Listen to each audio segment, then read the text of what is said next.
Phoenix Books presents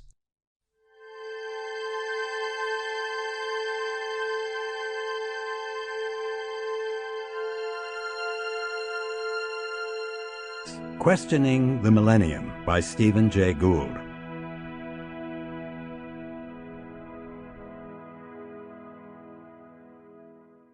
Preface. Our precisely arbitrary millennium. I began to think about this book during the first week of January 1950. I was 8 years old, and a good part of my life revolved around the simple pleasures of weekly rituals. On Sundays, I would pull out the New York Times sports section and turn to the agate-type listings of performance records for Major League Baseball players.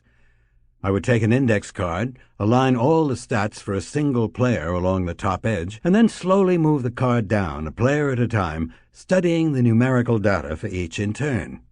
The weekly arrival of Life magazine, that quintessential organ of middle-brow culture, defined a second activity, this time a less structured survey of pictures. The first issue for 1950 hit me with a force that I still don't comprehend, and burned into my cortex a permanent memory as potent and enduring as the records of childhood's more tumultuous events. My kid brother's birth, my father's return from war. This first issue for 1950 marked the halfway point of the 20th century by evaluating what had happened and predicting what the second segment might bring.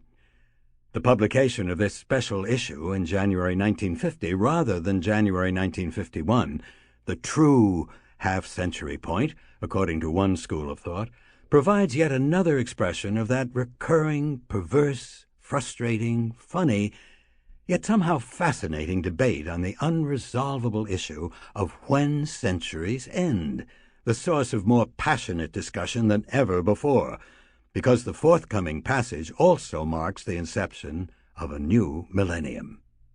For some reason, as I scanned this issue, my main thought went forward to the year 2000.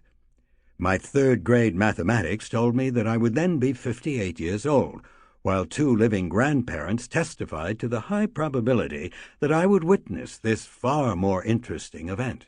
I have been buoyed by this lovely idea ever since, that I would enjoy the rare privilege of experiencing a transition that, however arbitrary, would rivet the attention of nearly all nations. Most folks live and die in years of little numerical distinction. I figured that I was one hell of a lucky guy.